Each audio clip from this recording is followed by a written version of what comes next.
एक जोरदार जयकारे के साथ विजय की संकल्प की मुट्ठी भींच करके ये आवाज दुनिया के सबसे लोकप्रिय नेता भारत के यशस्वी प्रधानमंत्री नरेंद्र मोदी जी को सुनाई दे कि आज नीलोखेड़ी की सरदारी ने यह संकल्प ले लिया है कि 8 अक्टूबर को कमल का फूल खिल करके चंडीगढ़ में जाएगा। एक जोरदार जयकारे के साथ भारत माता के बहुत बहुत धन्यवाद। मंच पर विराजमान आज के इस कार्यक्रम के आयोजक, पूर्व में इस क्षेत्र के विधायक रहे भगवान दास कबीरपंथी जी, जिला के हमारे लोकप्रिय अध्यक्ष योगेंद्र राणा जी और अलीगढ़ सांसद से अलीगढ़ से हमारे बीच में हम सबका सहयोग करने के लिए आए हैं मेरे बहुत ही पुराने मित्र, लगातार तीसरी बार जो नरेंद्र मोदी जी को प्रधानमंत्री बनाने में अपनी भूमिका जिन्होंने अदा की है, तीसरी बार जो सांसद बने हैं, ऐसे हमारे इस करनाल जिला के प्रभारी सतीश गौतम जी मेरे बड़े पुराने मित्र हैं। जब मैं सांसद अभी लोकसभा में था तो हम दोनों मिलकर के एक कमेटी में गरीब लोगों के लिए काम करते थे। उसमें बड़ा सहयोग वो सतीश गौतम जी का मिलता था। हमारे बीच में हमारे जिला के प्रभारी भारत भूषण ज्याल जी, प्रदेश भारतीय जनता पार्टी महिला मोर्चा की उपाध्यक्षा श्रीमती मीना चौहान जी, गुरमेश गोंदर जी और हमारे स्वच्छ भारत मिशन के चेयरमैन सुभाष चंद्रा जी, हमारे पूर्व में हरियाणा स्टाफ सिलेक्शन के सदस्य रहे अमरनाथ सौदा जी, हमारे बीच में चेयरमैन नगर निगम पूर्व में श्रीमती रेणु बाला जी, विधानसभा के प्रभारी कृष्ण गर्ग जी, जिला के महामंत्री सुनील गोयल जी, जिला के हमारे दूसरे महामंत्री जय भगवान जी, जिला के उपाध्यक्ष राजवीर शर्मा जी और हमारे विधानसभा के संयोजक शिवनाथ कपूर जी, हमारे नीलोखेड़ी मंडल के माननीय अध्यक्ष बलवीर मराठा जी, प्रवीण गुप्ता जी, निशिंग मंडल से हमारे महिपाल राणा जी, निगदो मंडल से Karambir Sharma ji, rice mill association के प्रधान नरेश कुमार बंसल जी, जिला के हमारे अध्यक्ष संजय राणा जी, जिलाध्यक्ष ओबीसी मोर्चा राजेश सैनी जी और हमारे डीएससी समाज के सभी व्यक्तिगण और मंच पर विराजमान सभी पार्टी के पदाधिकारी और आज इस नीलोखेड़ी की इतनी भारी संख्या में गांव-गांव से बूथ-बूथ से आए हुए इतनी भारी संख्या में सभी महानुभाव मातृशक्ति, आप सबको दोनों हाथ जोड़ करके मैं राम राम करता हूं। आप सबका दिल से धन्यवाद करता हूं। आज इतनी भारी संख्या में हमारी मातृशक्ति भी आज मुझे और मेरी पार्टी को आशीर्वाद देने के लिए आई है। मैं विशेष रूप से मातृशक्ति को भी मैं प्रणाम करता हूं और हमारे सभी मंडलों के जिला के पदाधिकारी हमारे इधर बैठे हैं, इन सब को भी मैं दिल से धन्यवाद करता हूं। भाइयों, चुनाव शुरू हो गया है और 5 अक्टूबर को हम सब ने मिलकर के कमल का बटन दबाना भी है, कमल का बटन दबवाना भी है। और भाइयों, जब 8 अक्टूबर को रिजल्ट आएगा, मुझे पूर्ण विश्वास है जो जोश, जो उत्साह आज मैं नीलोखेड़ी के लोगों का देख रहा हूं, जब 8 तारीख को रिजल्ट आएगा तो नीलोखेड़ी से एक कमल का फूल खिल करके चंडीगढ़ के अंदर जाएगा। भाइयों, आज मुझे पूर्ण विश्वास है, क्योंकि मैं जब ये देख रहा हूं पिछले 10 वर्षों में ये डबल इंजन की सरकार ने लोगों के जीवन को सरल करने के लिए लगातार मजबूती से कार्य किया है। और भाइयों, हम हर वर्ष आदरणीय प्रधानमंत्री जी बोलते हैं, वो हमें कहते हैं कि जो काम आप लोग करते हैं वो हर वर्ष लोगों के बीच में जाकर के साझा करना चाहिए, लोगों को बताना चाहिए। भाइयों, हर वर्ष हम लोगों के बीच में जाकर के अपने कामों के बारे में कि हमने 1 साल में ये कार्य किए हैं, उनके बारे में बताने का काम करते हैं।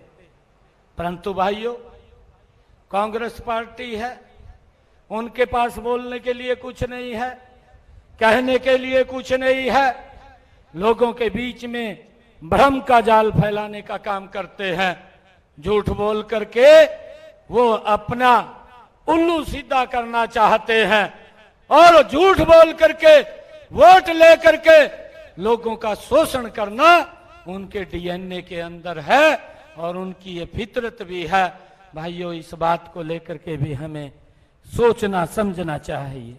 मैं आपको बताना चाहता हूं, लोकसभा के अंदर भी उनके पास कोई विजन नहीं था, उनके पास बताने के लिए कोई योजना नहीं थी कि हम ये करेंगे या हमने ये कार्य किए हैं। परंतु भाइयों, झूठ का सहारा ले लिया और झूठ का सहारा ऐसा लिया कि जो डॉक्टर भीमराव अंबेडकर जी ने उस पवित्र संविधान की रचना की, उसी को उठा करके खड़े हो गए और राहुल गांधी ने उसको उठाया। आगे जितने उनके लोग थे उन्होंने भी उसको उठा करके इस प्रकार का दुष्प्रचार शुरू कर दिया कि नरेंद्र मोदी अगर तीसरी बार प्रधानमंत्री बनेगा तो संविधान खत्म हो जाएगा। भाइयों, इस प्रकार का झूठ ये कांग्रेस के लोग, और भाइयों उन्होंने तो घर घर जा करके एक और बड़ा झूठ बोल दिया। कहने लगे कि 4 तारीख को जो ही रिजल्ट आएगा 8,500 रुपया खटाखट खटाखट खाते के अंदर आ जाएंगे। ये इतना बड़ा झूठ बोल दिया कि लोगों को गुमराह करने का काम ये कांग्रेस के लोग झूठ बोल करके करते हैं। परंतु भाइयों, अब जब उनके पास कुछ बचा नहीं है, एक और झूठ लेकर के चल दिए। ये भूपेंद्र सिंह हुड्डा, ये कांग्रेस के लोग भाइयों ये लेकर के चल दिए, कहा हिसाब मांगो, यात्रा। ठीक है भाई, मैंने तो बताया है, हम तो आप लोगों के बीच में आकर के हर वर्ष अपना हिसाब देते हैं कि हमने क्या किया है, क्या नहीं किया है। परंतु हुड्डा साहब, मैंने आपसे कुछ क्वेश्चन किए थे। मैंने कहा था आप हिसाब मांगने तो चल दिए हैं, परंतु 10 वर्ष तक आपने भी हरियाणा प्रदेश के ऊपर शासन किया है, आप मुख्यमंत्री रहे हैं, आप भी 10 वर्षों में क्या क्या काम किया है मेरे कुछ क्वेश्चन है, आप उनका उत्तर देने का काम करें। भाइयों 2 महीने हो गए, आज तक कोई जवाब नहीं है। हमारे पत्रकार साथी खड़े हैं, मैंने इनको भी कहा है कि आप उनको कम से कम पूछ तो लें। ये भी कहीं कहीं पूछते हैं, और जब पूछते हैं तो कोई जवाब नहीं है, एक ही बात बोलते हैं, कहा बेरोजगारी बढ़ गई। भाई तेरी सरकार के अंदर क्या हालात हुए हैं, कितनी नौकरी दी है, तू भी तो बताने का काम कर, खाली झूठ बोलने का काम मत करें। भाइयों इन्होंने जो हिसाब मांगो यात्रा लेकर के निकले हैं, भाइयों मुझे तो इनके ऊपर एक बात याद आती है कि जो ये लोग आज हिसाब मांगो यात्रा लेकर के निकले हैं, भाइयों एक कहावत मैंने पीछे भी कही थी, एक इनके ऊपर कहावत ये बैठती है कि दिल में कसक है। ये कांग्रेस के लोगों के ऊपर ये कहावत चरितार्थ होती है, दिल में कसक है, चेहरे पर नकाब लिए फिरते हैं। दिल में कसक है, चेहरे पर नकाब लिए फिरते हैं। भाइयों जिनके खुद के खाते खराब हैं वो हमारा हिसाब लिए फिरते हैं। भाइयों ये हमने इस बात को समझना होगा, ये लोग प्रदेश के लोगों को, देश के लोगों को ये गुमराह करने के लिए निकले हैं। भाइयों मेरे पास मैं आपको बताना चाहता हूं, हुड्डा साहब कांग्रेस के नेताओं को कहना चाहता हूं कि अगर मैंने 10 वर्ष का हिसाब बताना शुरू कर दिया, मुझे लगभग 10 घंटे 12 घंटे का समय चाहिए कि हमने क्या क्या काम हरियाणा के अंदर किए हैं। बिना रुके 10 घंटे भी मैं लगातार कामों के ऊपर बोल सकता हूं जो हमारी सरकार ने 10 वर्ष में काम किए हैं। परंतु मैं आपको बताना चाहता हूं कि जितना समय मुझे मिला है उस समय के मैं काम अगर आपको गिनवाऊं तो भाइयों इसकी स्थिति हालत खराब हो जाएगी। इतने काम हमारी सरकार ने इस अल्प समय के अंदर किए हैं। भाइयों मैं बताना चाहता हूं 12 मार्च को आदरणीय प्रधानमंत्री जी ने, आदरणीय अमित शाह जी ने, आदरणीय जगत प्रकाश नड्डा जी ने, आदरणीय मनोहर लाल जी ने आपके इस गरीब परिवार के बेटे को हरियाणा प्रदेश की ये जिम्मेवारी दे करके आपके बीच में भेजा।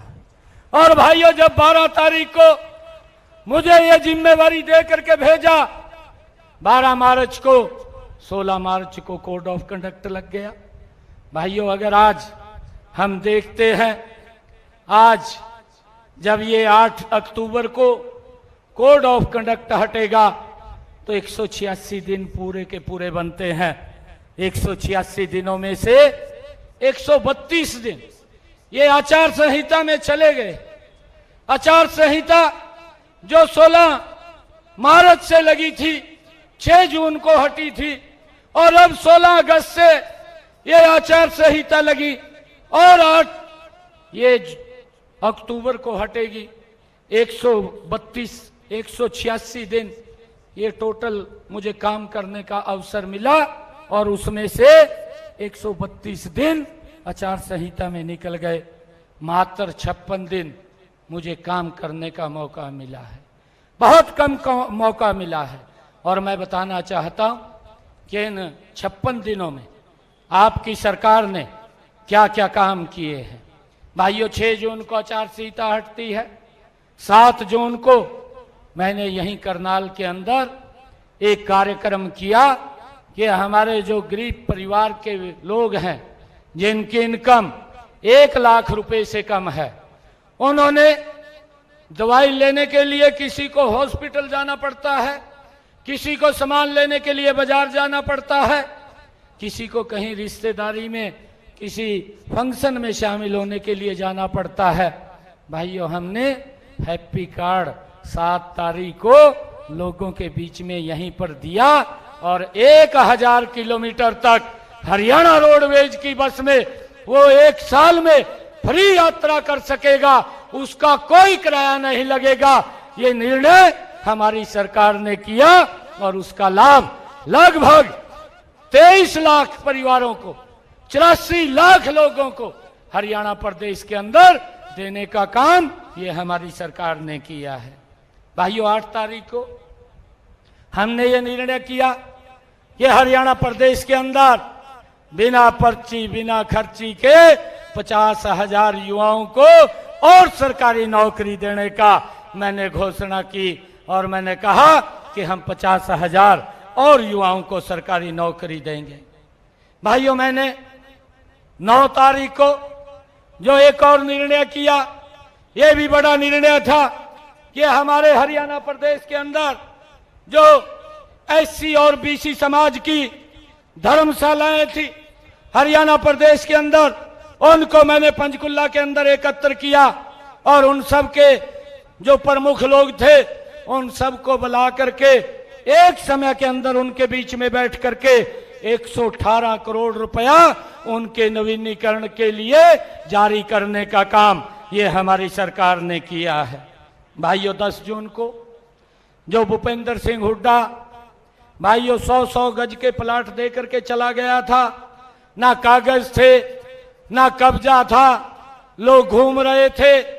मैंने 10 जून को ये निर्णय किया, सोनीपत के अंदर बड़ा कार्यक्रम किया और बड़े कार्यक्रम के अंदर पूरे हरियाणा प्रदेश के अलग अलग जिलों में हमारे सभी मंत्रीगण उस कार्यक्रम के अंदर बीच में रहे और 20,000 ऐसे लोगों को चिन्हित किया और चिन्हित करके उनको मौके पर ही कागज भी दिए, कब्जा भी दिया, 100 गज का प्लाट देने का काम ये हमारी सरकार ने किया है।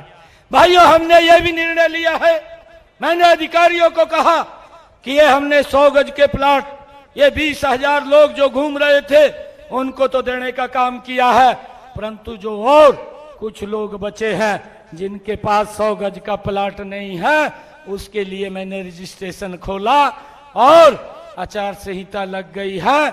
8 तारीख के बाद ऐसे सब लोगों को 100-100 गज का प्लाट देने का काम ये हमारी सरकार कागज और कब्जे के साथ देने का काम ये हमारी सरकार करेगी। भाइयों, बड़े गांव के अंदर जिस गांव की आबादी 10,000 से ज्यादा है, उस गांव के अंदर हमने ये निर्णय किया कि वहां पर 50 गज का प्लाट देने का काम ये हमारी सरकार करेगी। भाइयों, 17 जून को हमने एक और निर्णय किया, हमने निर्णय किया कि जिन परिवारों का 2 किलोवाट का कनेक्शन बिजली का था, ऐसे सब लोगों के हरियाणा प्रदेश के उसका सरचार्ज माफ करने का निर्णय ये हमारी सरकार ने लिया और भाइयों, इससे हरियाणा प्रदेश के लाखों परिवारों को एक बड़ा लाभ हमारी सरकार ने देने का काम किया है कि जितना यूनिट वो खर्च करेगा उतने का ही बिल आएगा। अगर वो 1 महीने में कहीं घूमने जाता है, 1 भी यूनिट खर्च नहीं करता, तो उसका बिजली का बिल 0 करने का काम ये हमारी सरकार ने निर्णय किया है। भाइयों, इसका मंथली मिनिमम चार्ज समाप्त करने का काम ये हमारी सरकार ने किया है। भाइयों, मुझे खुशी है कि मैंने 19 जून को एक और बड़ा कार्यक्रम जींद के अंदर किया, जो हमारे श्रमिक भाई थे, जब मैंने देखा कि उनकी बेटी के कन्यादान का पैसा रुका हुआ है, उनकी मजदूरी के टूल के पैसे रुके हुए हैं, ऐसे सब श्रमिकों को हरियाणा प्रदेश के जींद के अंदर मैंने एक बड़ा कार्यक्रम किया और उस बड़े कार्यक्रम के अंदर हरियाणा प्रदेश के श्रमिकों के खाते के अंदर जो उनका बेनिफिट का पैसा रुका हुआ था 80 करोड़ रुपया उनके खाते के अंदर पहुंचाने का काम भी ये हमारी सरकार ने किया है। भाइयों, ताकि किसी भी श्रमिक को बिटिया की शादी के समय कोई दिक्कत ना आए। और मैंने वहां पर एक और संकल्प लिया, अधिकारियों को कहा कि अगर किसी श्रमिक की बिटिया की शादी होती है और वो अप्लाई करता है तो 3 दिन पहले मेरी सरकार का अधिकारी उसको घर पे देने के लिए चेक देने के लिए जाएगा। इस बात को भी सुनिश्चित ये आपकी सरकार ने किया है। हमारी सरकार ने किया है, ताकि श्रमिक की बेटी के समय उसको कोई दिक्कत परेशानी ना आए। भाइयों, 20 जून को हमने एक और बड़ा कार्यक्रम किया। हिसार के अंदर महाराजा अग्रसेन हवाई अड्डा, उसके विस्तारीकरण के लिए 544 करोड़ रुपए के कार्यों की शुरुआत करने का, परियोजनाओं को मैंने हिसार के अंदर जा करके लोगों के बीच में एक बड़ा कार्यक्रम की शुरुआत की है।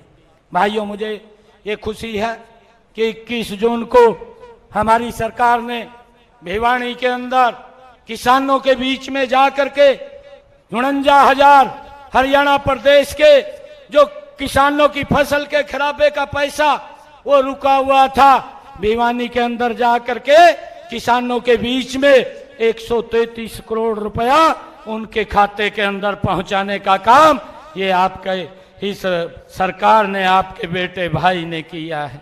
भाइयों, मुझे खुशी है कि 25 जून को, 26 जून को हमारी सरकार ने एक और निर्णय किया है।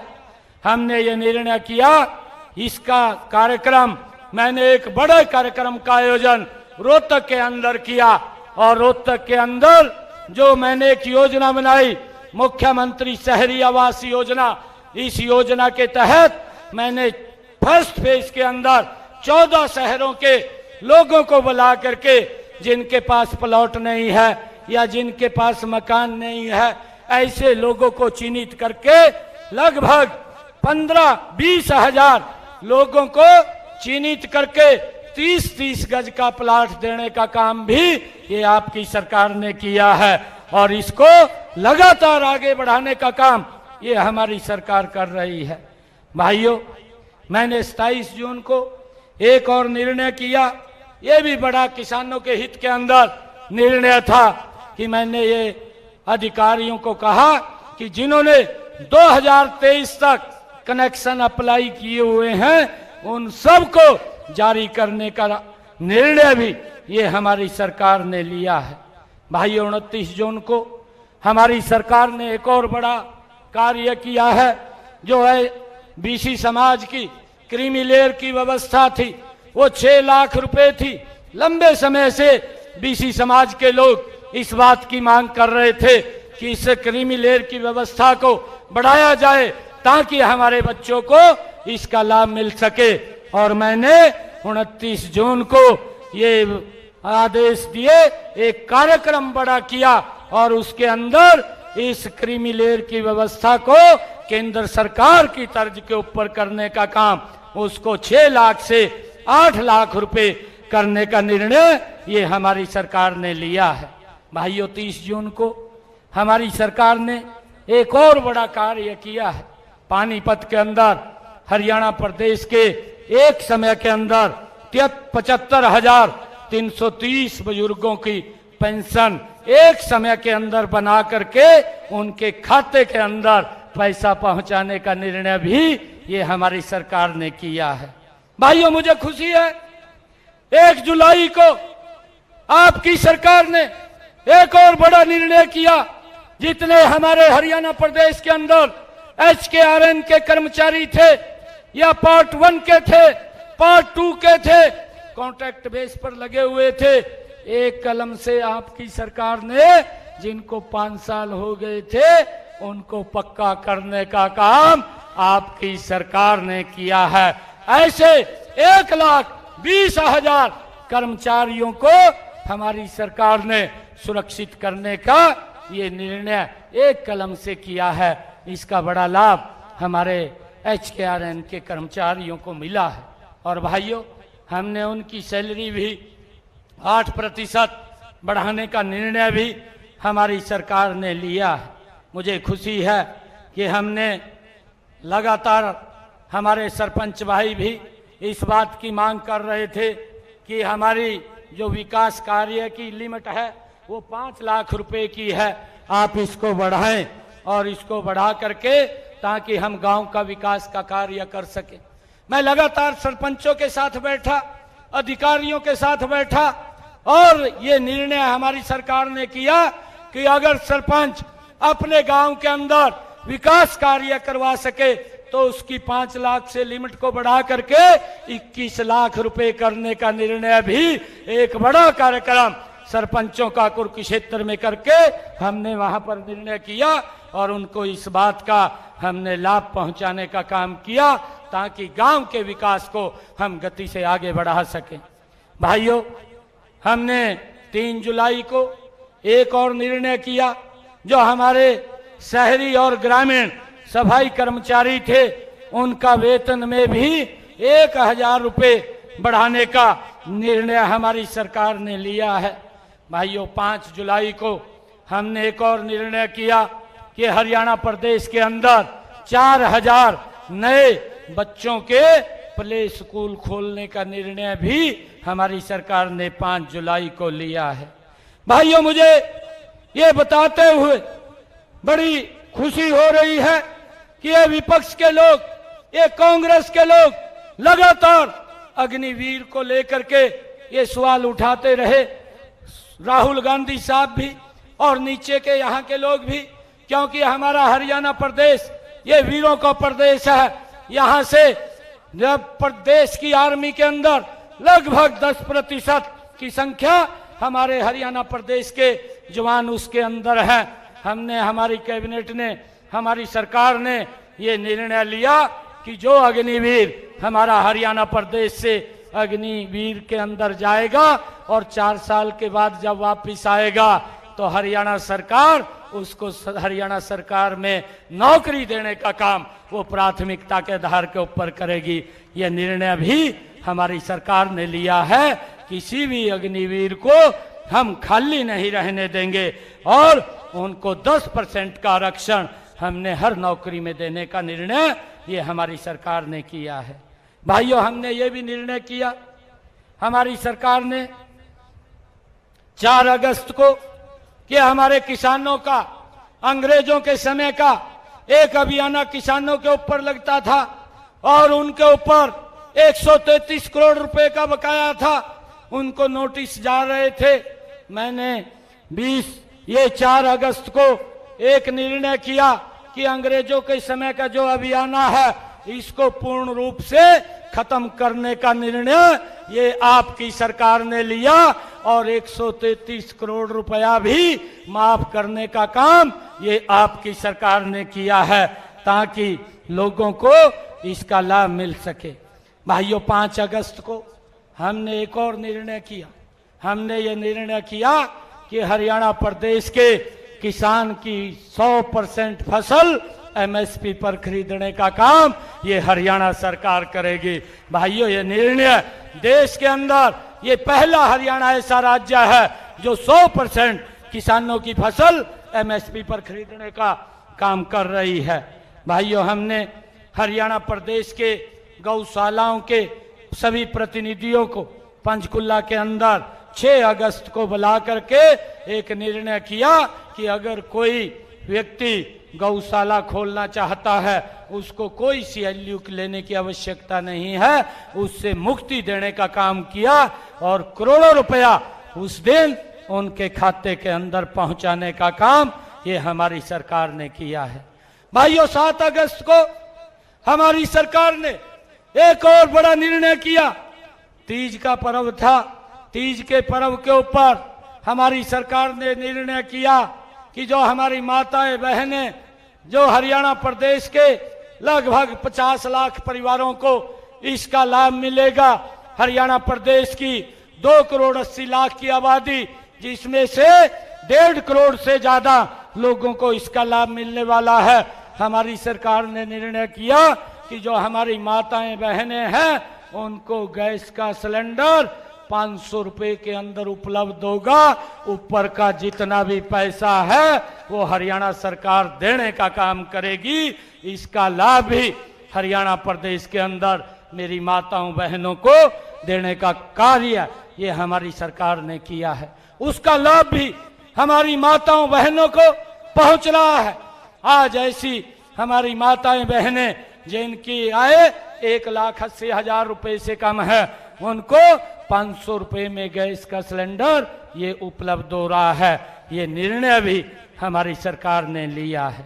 भाइयों, हमने एक और निर्णय किया हमने 9 अगस्त को जो लंबे समय से टीजीटी के टीचर थे वो कोर्ट के अंदर फंसे हुए थे, उसका निर्णय कोर्ट ने दिया और दे करके हमने उसको प्राथमिकता के आधार पर सभी 7,500 टीजीटी के टीचरों को पंचकुला में बुला करके उनको हमने ज्वाइनिंग लेटर देने का काम ये हमारी सरकार ने बिना पर्ची बिना खर्ची के युवाओं को देने का काम किया है।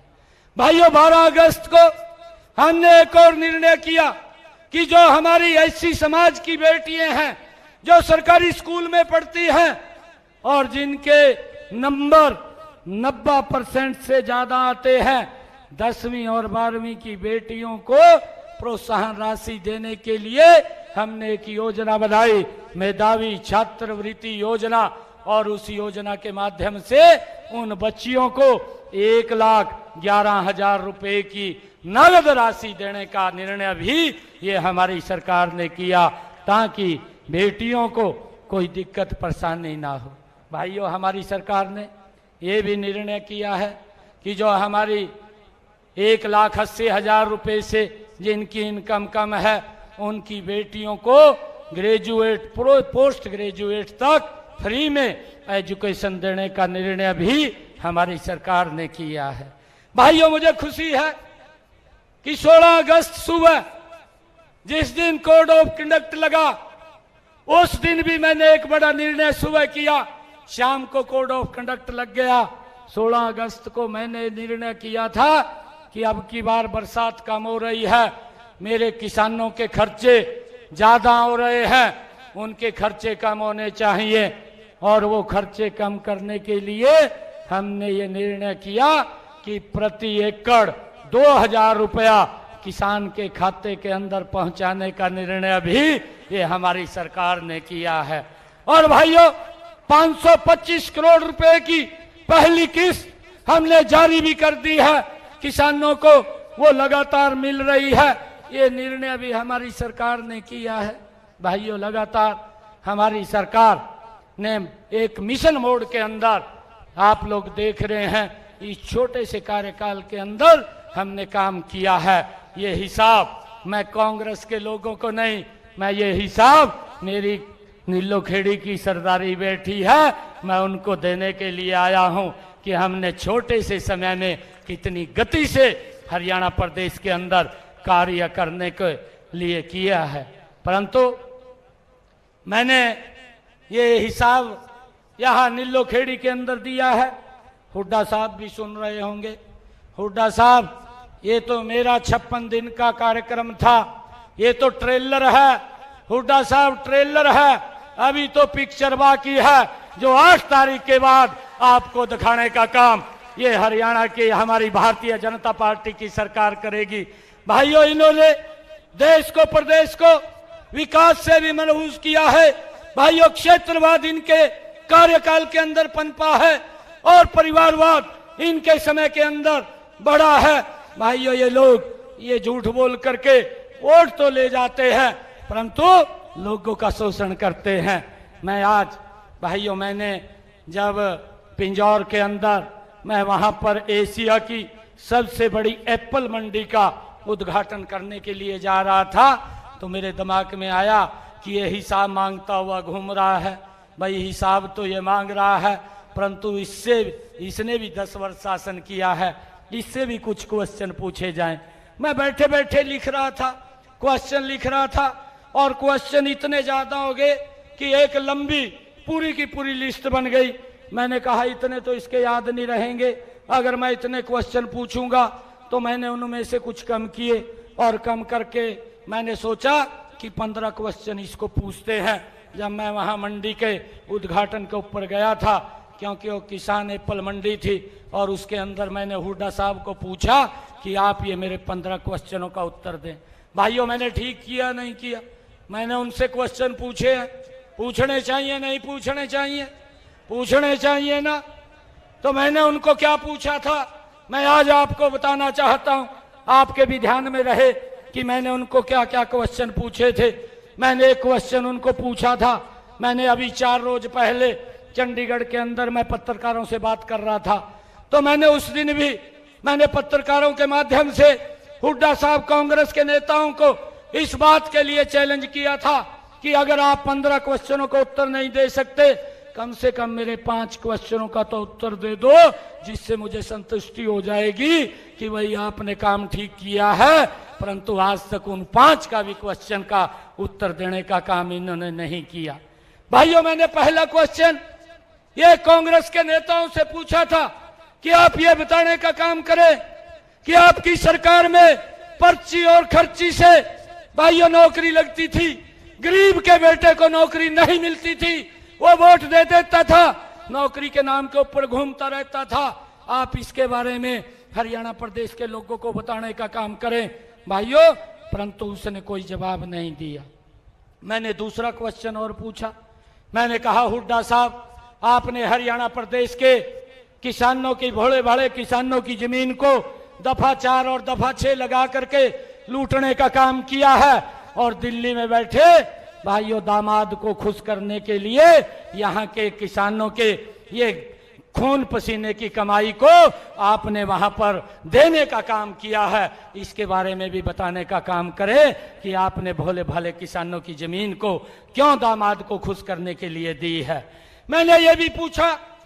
मैंने तीसरा क्वेश्चन ये पूछा था कि आप अपने 10 साल हरियाणा प्रदेश के मुखिया रहे हैं, आपने कितने किसानों की फसल को एमएसपी के ऊपर खरीदने का काम किया, यह भी बताने का आप काम करें। और मैंने एक क्वेश्चन ये पूछा था कि मेरे हरियाणा प्रदेश के किसानों की प्राकृतिक आपदा से फसल खराब हो जाती थी, आपने 2-2 रुपए 3-3 रुपए का चेक देने का काम किया, इसके ऊपर भी बताने का काम करें कि कितना पैसा आपने किसानों को दिया है। मैंने एक क्वेश्चन और पूछा था। मैंने ये पूछा था कि हुड्डा साहब, आपकी सरकार में किसानों के ऊपर गोलियां चली थी, वो क्यों चली थी, किस कारण से चली थी, क्यों उन किसानों के ऊपर गोलियां चलाई गई थी, इसके बारे में भी बताने का काम करें। मैंने एक और क्वेश्चन पूछा था हुड्डा साहब को कि आपकी सरकार में दलितों की बस्ती को क्यों आग लगाने का काम किया था, क्यों उनको गांव छोड़ करके पलायन करना पड़ा था, ये भी बताने का काम करें। मैंने ये क्वेश्चन पूछा था। मैंने ये भी पूछा था, हुड्डा साहब आप झूठ बोलते हैं, आप ईमानदारी से बताने का काम करें। आपके समय में हरियाणा प्रदेश के बुजुर्गों को 500 रुपया पेंशन दी जाती थी, और जाते जाते 2014 के अंदर आप खाली घोषणा करके गए थे 1000 रुपए की, परंतु 1000 रुपया आपने दिया नहीं था। वो 1000 रुपया भी 2014 में हमारी सरकार ने बुजुर्गों को आकर के देने का काम किया था। आज मुझे खुशी है हमारी सरकार ने लगातार बुजुर्गों का सम्मान भत्ता बढ़ाते हुए 3000 रुपया बुजुर्गों का सम्मान भत्ता करने का काम ये हमारी सरकार ने किया है। ये भी मुझे इस बात की बड़ी खुशी है। परंतु भाइयों, मैं ये भी पूछना चाहता हूं इन लोगों से कि कितने बुजुर्गों को आप सम्मान भत्ता देते थे। अगर बुजुर्ग को कहीं पेंशन लगवानी पड़ती थी, 6-6 महीने चक्कर काटता रहता था, अधिकारियों की सेवा करनी पड़ती थी, तब जाकर के उनको पेंशन लगती थी। आज हमारी सरकार में बुजुर्गों को कहीं जाने की आवश्यकता नहीं है, किसी दफ्तर में जाने की जरूरत नहीं है, किसी अधिकारी के पास जाने की जरूरत नहीं है। 60 वर्ष का होता है, ऑटोमेटिक पेंशन बन करके उसके घर के ऊपर आ जाती है। ये सिस्टम का सुधार अगर किसी ने किया, ये हमारी सरकार ने किया है। भाइयों, इस बात को भी हमने समझना है। मैंने ये भी पूछा था भूपेंद्र सिंह हुड्डा से, मैंने कहा था कि आपकी सरकार में कर्मचारियों की बदली किस प्रकार होती थी, उसके बारे में भी बताने का काम करे। कितना भ्रष्टाचार बदलियों के अंदर होता था। आज ऑनलाइन ट्रांसफर करके कर्मचारियों को जो सम्मान देने का काम किया है, वो हमारी सरकार ने भाइयों किया है। मैंने ये भी क्वेश्चन किया था कि आपकी सरकार में कितने बीपीएल परिवारों के कार्ड बने हैं और कितनों को आपने सम्मान देने का काम किया, ये भी हरियाणा प्रदेश के लोगों को बताने का काम करे। मैंने ये भी क्वेश्चन किया था कि हुड्डा साहब, कांग्रेस के जो नेता है उन लोगों से इस बात को भी मैंने पूछने का काम किया था कि आपकी 10 वर्ष की सरकार रही, कितने गरीब लोगों का मुफ्त में इलाज करने का काम आपकी सरकार ने किया। हमारी सरकार ने 5 लाख रुपए का आयुष्मान कार्ड और चिरायु कार्ड के माध्यम से हरियाणा प्रदेश के सभी लोगों का भाइयों इलाज करने का कार्य ये हमारी सरकार ने किया है। 1,80,000 रुपए से कम आय वाले सभी लोगों का ये 5 लाख रुपए में फ्री में इलाज करने का निर्णय भी ये हमारी सरकार ने किया है। लगभग 5,776 करोड़ रुपया लोगों ने इस योजना के तहत उन्होंने लाभ उठाया है। हमारी सरकार ने 10 वर्षों के अंदर गरीब व्यक्ति के इलाज के लिए ये योजना बनाई है। आज गरीब व्यक्ति को चिंता नहीं है कि उसके इलाज के लिए पैसा कहां से आएगा। ये व्यवस्था हमारी डबल इंजन की सरकार ने की है।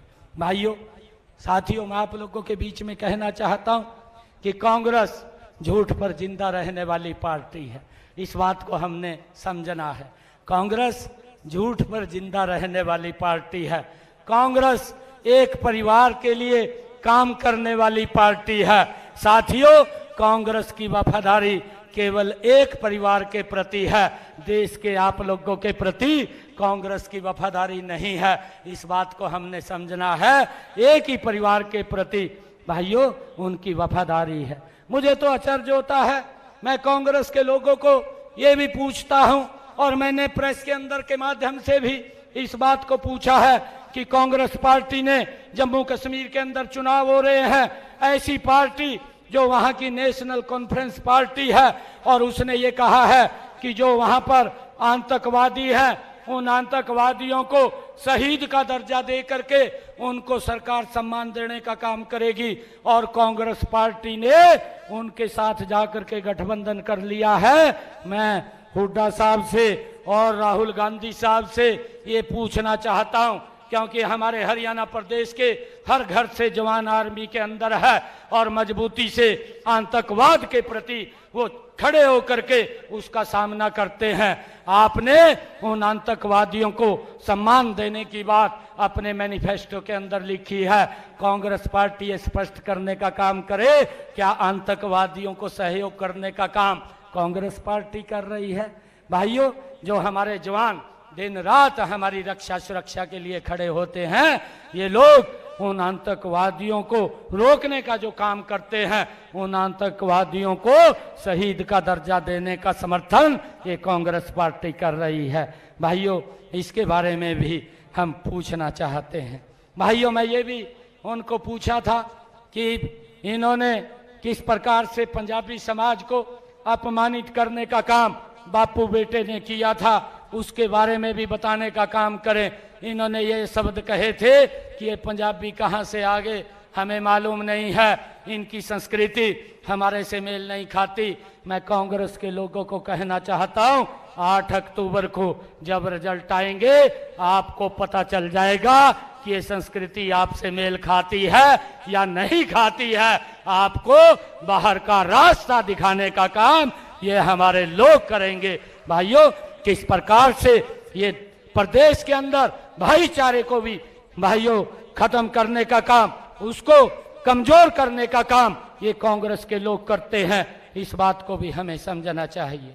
भाइयों, मुझे ये बताते हुए आप लोगों के बीच में बड़ा गर्व हो रहा है कि हमारी सरकार ने पिछले दिनों में जो नीलोखेड़ी विधानसभा के अंदर काम किए हैं, मैं उसका थोड़ा सा ब्यौरा आप लोगों के बीच में रखना चाहता हूं कि हमारी सरकार एक मिशन मोड के अंदर काम करती है और कांग्रेस की सरकार कमीशन मोड में काम करती है, भ्रष्टाचार बढ़ाने का काम करती है।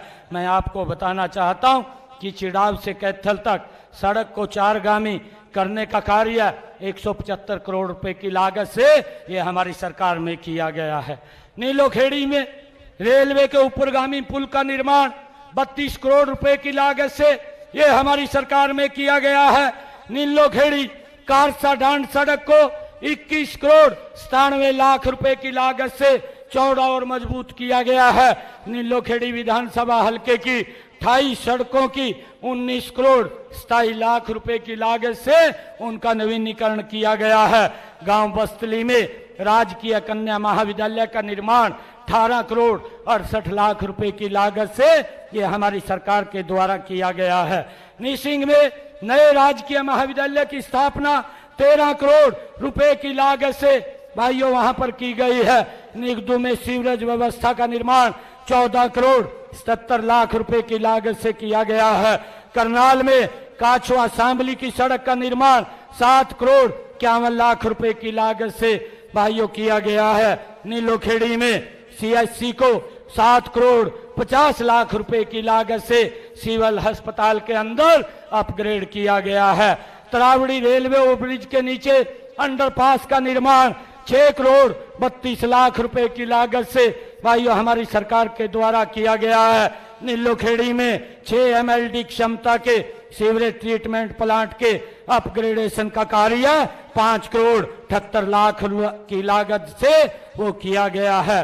भाइयों हमारी सरकार में राजकीय इंजीनियरिंग कॉलेज नीलोखेड़ी में अनुसूचित जाति की छात्राओं के लिए छात्रावास 5 करोड़ 35 लाख रुपए की लागत से बनाया गया है। निसिंग में 4 MLD क्षमता के सीवरेज ट्रीटमेंट प्लांट के अपग्रेडेशन का कार्य 5 करोड़ 20 लाख रुपए की लागत से किया गया है। तरावड़ी में 5.5 MLD क्षमता के सीवरेज ट्रीटमेंट प्लांट के अपग्रेडेशन कार्य 5 करोड़ 17 लाख रुपए की लागत से किया गया है। गोंदर गांव में 33 KVA का सब स्टेशन जो 5 करोड़ 16 लाख रुपए की लागत से वहां बनाया गया है। निगदू तहसील के 4 नए भवन का निर्माण 3 करोड़ 77 लाख रुपए की लागत से किया गया है। तरावड़ी में 50 बिस्तरीय अस्पताल का निर्माण 3 करोड़ 72 लाख रुपए की लागत से किया गया है। पधाना गांव में नई PHC का निर्माण 3 करोड़ 60 लाख रुपए की लागत से ये हमारी सरकार के अंदर किया गया है। भाइयों मैं लगातार अपनी सरकार के कामों के बारे में जो हमारी सरकार ने काम किए हैं उसके बारे में आप लोगों को अवगत कराया है। ये लोग हिसाब मांगते घूम रहे हैं। मेरा आप लोगों से आग्रह है ऐसे लोगों से हिसाब पूछना भी चाहिए। आप लोगों का बनता भी है कि आपने इतने लंबे समय तक देश और प्रदेश के ऊपर शासन किया है। आप कुछ तो बताइए क्या क्या काम आपने किए हैं। भाइयों मुझे खुशी है आप लोगों के बीच में बताते हुए कि अभी हमारी सरकार ने एक और यहाँ नीलोखेड़ी की पंचायतों के लिए जो पैसा अभी मैंने जारी किया था, इस कोड ऑफ कंडक्ट 6 जून के बाद मैंने जो पैसा जारी किया था वो पैसा था जो हमारी नीलोखेड़ी ग्राम की पंचायतें हैं उनके लिए मैंने 29 करोड़ 5 लाख 53 हजार रुपए की राशि विकास कार्यों के लिए यहाँ नीलोखेड़ी की विधानसभा क्षेत्र की पंचायतों के लिए भी अभी जारी की थी ताकि गांव के विकास वो गति से हो सके। ये हमारी सरकार का ये निर्णय कि लगातार गति से हमारी सरकार विकास कार्यों को बढ़ा रही है। भाइयों मैं आज आप सबके बीच में इस जन आशीर्वाद रैली के बीच में आज नीलोखेड़ी की सरदारी का आशीर्वाद मैं अपने लिए और अपनी पार्टी के लिए लेने के लिए आया हूं।